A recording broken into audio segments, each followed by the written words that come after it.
Hello everyone and welcome to the program. I'm Emana Amawe. The issue of Nigeria's system of government seems to be a recurring decimal practicing true federalism, while the list of those pushing for a restructuring of our system of government is endless. To talk some more on the matter, I'm being joined on the program by the former Secretary General of NADECO. He's a lawyer, he's also a journalist, and he's also the former Secretary General of Pan-Yoruba Group, Afenifere, Chief Ayo Badokun. Thank you for joining us on the program. Good evening, but I still reject these titles. I'm not a chief, I'm an ordinary Ayo Badokun. Okay, thank you very much. And a policy analyst, Ken Okolibo, joins us on the program. It's always my pleasure. You're welcome to the program. Thank you. Let me start with you. I'll still call you Chief. Please, okay, let me start with you. Ayo. What are your views on the restructuring of Nigeria? You've been a proponent for restructuring Nigeria's system of government. Well, it is a matter that is urgent. It's of necessity. The longer we restrain from doing the right thing about restructuring, the greater crisis Nigeria will continue to experience. Let me give you a little background to this matter. Nigeria secured its independence on a federal constitutional arrangement which recognized the units as the component unit along with the central government. It was the incursion of the military into Nigerian politics. That is when they totally destroyed the basic fundamentals of our mutual existence, which is a federal arrangement. Because under federal constitution, it presupposes that there's a multiplicity of ethnicity, language, religion, culture, tradition, artifacts, folklores, and the likes. And it gives recognition to all this. But when the military came, because of the organogram of the military, power flows from the commander-in-chief downward. So they brought us into this terrible situation where everything is centralized. By the suspension and modification decree 1, which they issued in 1966, they totally ravaged the Nigerian constitution and brought us into the crisis we now have.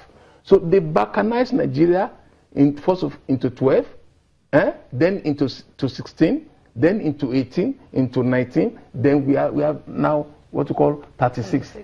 The crisis that you have is that this is the only one country that I know of that for almost 24 years was exporting 2 million barrels of oil every day at averagely $100 per day, and yet there's no sign of that on our society. It is because we now have a warped, skewed, lopsided national structure. That is what we are talking about, that you must restructure. And I must remind you that apart from Jonathan conference that Chief Edwin Clark is talking about, you had Babangida 1, you had Obasanjo 1. Did you have who did again? They have all these ones. But let us just go back to the federal constitutional arrangement upon which we secured independence in 1963. Okay, all right, just a moment, Ayo. We'll go back to the nitty-gritty of our federal kind of system. Thank you. Some Nigerians, there are so many groups coming up. We have MASOP, we have IPOB, we have so many of them calling for outright seceding of Nigeria. What do you make of that? I saw that you used Chief Clark, and it's very. I will use that as a pointer. First and foremost, I like your line of questioning. What Chief Clark was talking about when he was talking about restructuring, it's exactly the situation that has given rise to this MASOP, IPOB, and the Niger Delta militants and all the others that you have talking about taxation. Now, Ayopadoku talked about the 1963 Constitution. Remember that way back, it was a case of you make your money from your hides and your skin, your groundnut, and you pay tax to the center. And as at that material point in time, we were able, as a student of political science, we were taught basically that when you are able to run a parliamentary system of government, where you decentralize government and don't concentrate power in the center, you allow the divisions, that is what you call divisions today, is what you now have as states and local governments. You bring the government nearer to the people, and those areas can grow.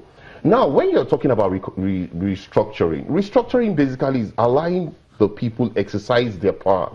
But you see, the problem we actually have in terms of restructuring is because basically the oil is coming from the south, and which has been our mainstay. We are running a mono economy. When you run a mono economy system of government like we are running, it's impossible now for you to allow one region to sustain every other region, so to say, and that other region is seeing it that by the time this other region goes, for example, if the north was to also have oil, I don't think we'll still remain as one country in terms of Nigeria.